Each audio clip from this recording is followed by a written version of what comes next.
इनफ्रास्ट्राक्चार development fund 2025 आरो 2026 बिनिफ्राय जि रां हरनाय बिटिआर गभर्नमेन्ट बे बिटिआर गभर्नमेन्टनो हरनाय रांनिफ्रायनो बिटिआर सरकारनिफ्राय मानिनाय पन्चायत श्री प्रमद बर' बिथाङा बिटिआरनि सिङाव थानाय गं6 जिल्लाफोरनो माने बिथांमोननि जि मावख' लुनो थाखाय 50 लाख रां बिथाङा माने मोनहोदों गिबि मोनसे माबा हिसाबै दा जोंहा गंब्रै थाबावो बे गंब्रैखौबो थावैनो मोनहागोन आरो बेयो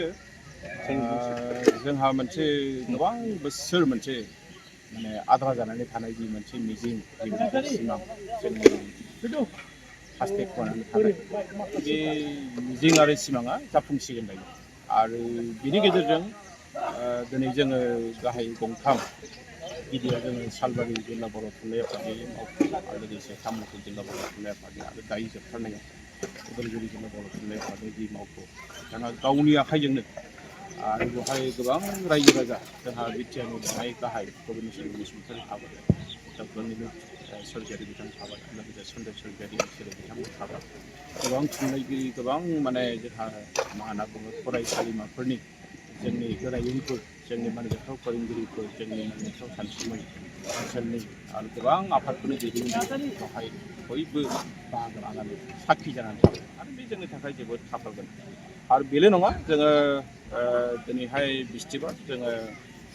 सुनिबारै जोङो ओजोंहाय गसाइगाव जिल्ला बर' थुनलाइ आफादनि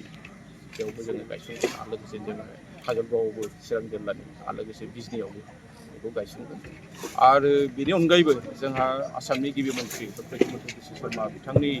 नाजानायावनो दाहालागै जोंहा बिटिआरनि बाहेराव फ्राय गंबासो जोंहा माने मावख'फ्रा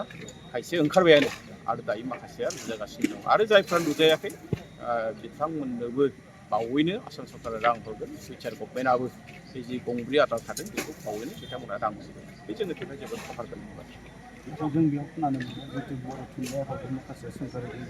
थोंजोङै बर' थुनलाइ आफाद दिनै राजखान्थियारि आनजादजों लोब्बा दं मानसिफ्रा जेब्ला खामानि मावब्लासो सोंखारि जायो खामानि मावाबाथ' सोंखारिबो जाया बेखौ नुवाबो आथिखालनि बर' थुनलाइ आफादा सोरबाया बुंब्लानो जोङो राजखान्थिजों जोङो सानो जे दिनै जोङो जि खामानि मावबाय थादों जोंनि हारिनि जोंनि बिजोंनि बाथ्रा जोंनि रावनि बाथ्रा जोंनि हारिनि थांनाय थैनाय बिनि थाखाय जों मा खामानि मावदों बिथांमोना हाबनानै जोंजों रायलायो बिथांमोना जोंनाव सोंथों नाथाय आं खावलायगोन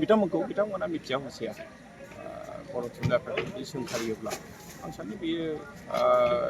बारा थिग जानाय नङा होननानै आं सानो आं बिथांमोनखौ सोंखारिया मानोना बिथांमोना साननो हागौ जे आथिखालनि बर' थुनलाइ आफादा बिटिआरनिफ्रायनो इसिबां फैसा मोन्दों माबोरै मोनखो नाथाय आं दिनै सोंनो लुबैदों नैबे दिनैनि बे 50 लाखखौ मोननो थाखाय जोङो गाहायै आं जेब्ला उदालगुरि जिल्ला बर' थुनलाइ आफादनि आफादगिरिमोन आं नेहाथारिमोन आं मिरुनि सासे बिबानगिरिमोन बे समाव जोङो खुथार जोङो सोरनावबा थांनानै जों आथिं हमनो गोनां जादोंमोन नाथाय बिथांमोना जों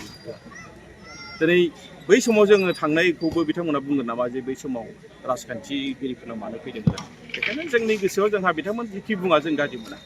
बिथांमोना जोंनिनो मानसि बिथांमोना बायदिसिना साननानै बुंदों जानांगौ बेखौ जोङो जेबो फाजाया आरो बिथांमोनखौ जों खावलायगोन जेब्लानाखि बे न'खौ बेखेवगोन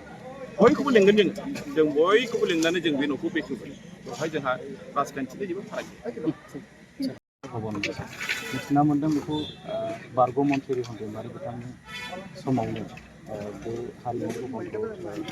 सिआरपिएफनि गथ'दों दा दिनै बे थुनलाइ आफादनि आखायाव गैया बे बिथिङाव माबोरै नैबे जोंनि साहा उदालगुरि जिल्ला बर' थुनलाइ आफादनि जि मावख' दायो खुंथागासिनो बेनि साहा हारिमु भवन दं बे हारिमु भवना जोंनि आबै आबौआ सोरजिलांनाय मोनसे सम्पति बियो आरो नोंथांमोना मिथिना मिथिया जे बे न'आ गोदो बे जायगायावनो उदालगुरि कलेजआ गिबिसिन बेवहाय माने गायसनजादों आरो बे मोनसे जारिमिनारि हाखौ न'खौ मोनसे समाव जमनसिं ब्रह्मआ लुदों नैबेखौ बे गोजौखौ जमनसिं ब्रह्मनि गासैबो बिगोमा बेखौ लुनाया बिनि एसे साहा जोंहा मानिजाथाव रिहन दैमारि बिथाङा जेब्ला मन्थ्रि बिथांमोना बायदों 2 काठासो हा बिथाङा बायदों आरो बै समावनो जों मिथिस्लाबै बोरै थांखो जे सानसेखालि टाउन कमिटिनिफ्राय जोंखौ बुंबाय बे हाया जोंनि बे हाखौ जोंसो लाबाय जोंनि नामैसो बे हाया दं अब्ला जोङो थाङै थाङै नागिरना मोनबाय जे बेखौ सोर होनाय आरो बेखौ होनाय लोगो लोगो जोंनाव सानैसो मानसिनि नामा फैबाय जोङो बिनि उनावहाय जों बिथांमोनजोंबो जों जेबो बिदि गाज्रि बाथ्राबो जोङो दान्थिलायाखै जोङो अफिसियेलि जों बे हाखौ जों बोरै बर' थुनलाइ आफादनि आवथा लाबोफिननो हायो बर' समाजनि बर' हारिनि मोनसे सम्पद हिसाबै जों खालामफिननो हायो बिनि थाखाय जोङो नांनानै जोंहा आथिखालनि लेन्ड एडभाइजारि बर्डनि चेयारमेन आरो लोगोसे जे आथिखालनि बिटिआर गभर्नमेन्ट बिथांमोननि मददजोंसो बे हाखौ जों दायो बर' थुनलाइ आफादनि आवथा लाबोफिननो हाबाय एबा बर' हारिनि सम्पद हिसाबै बेखौ जों लाखिफिननो हाबाय नङाबाथ' बे हाखौ जों मोनलामोन इभेन नैबे वालखौ जों बिथांमोनखौ खावलायदोंमोन जे नोंथांमोना मानो वालखौ बेयाव होनो वालखौ बे खोलाथिं नाथाय बै समाव बिथांमोननि थांखिया एसे बेलेगखामोन खोमा बेखौ वालखौबो होबाय गभर्नमेन्टनोबो गथायबाय दा दिनै आं नोंथांमोननो नैबे नोंथांमोननि बिजोंनि गेजेरजों फोरमायनो लुबैदों गासै बर' रायजो राजा बेखौ मिथिनाया गोनां बे हाया दिनै बर' हारिनि हा जानानै थाफिनबाय आरो बिनि थाखाय उदालगुरि जिल्ला बर' थुनलाइ आफादखौ जों अरायसम साबायखर बावनांगोन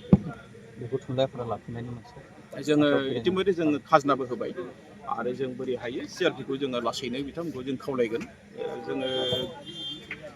माने गांजिनि बारा जाबाय बिथांमोनखौ खारनो थाखाय बुंनाया नाथाय बिथांमोना खारथ'वाखै आरो जों आसा खालामनो हायो जे आथिखालनि जि थासारि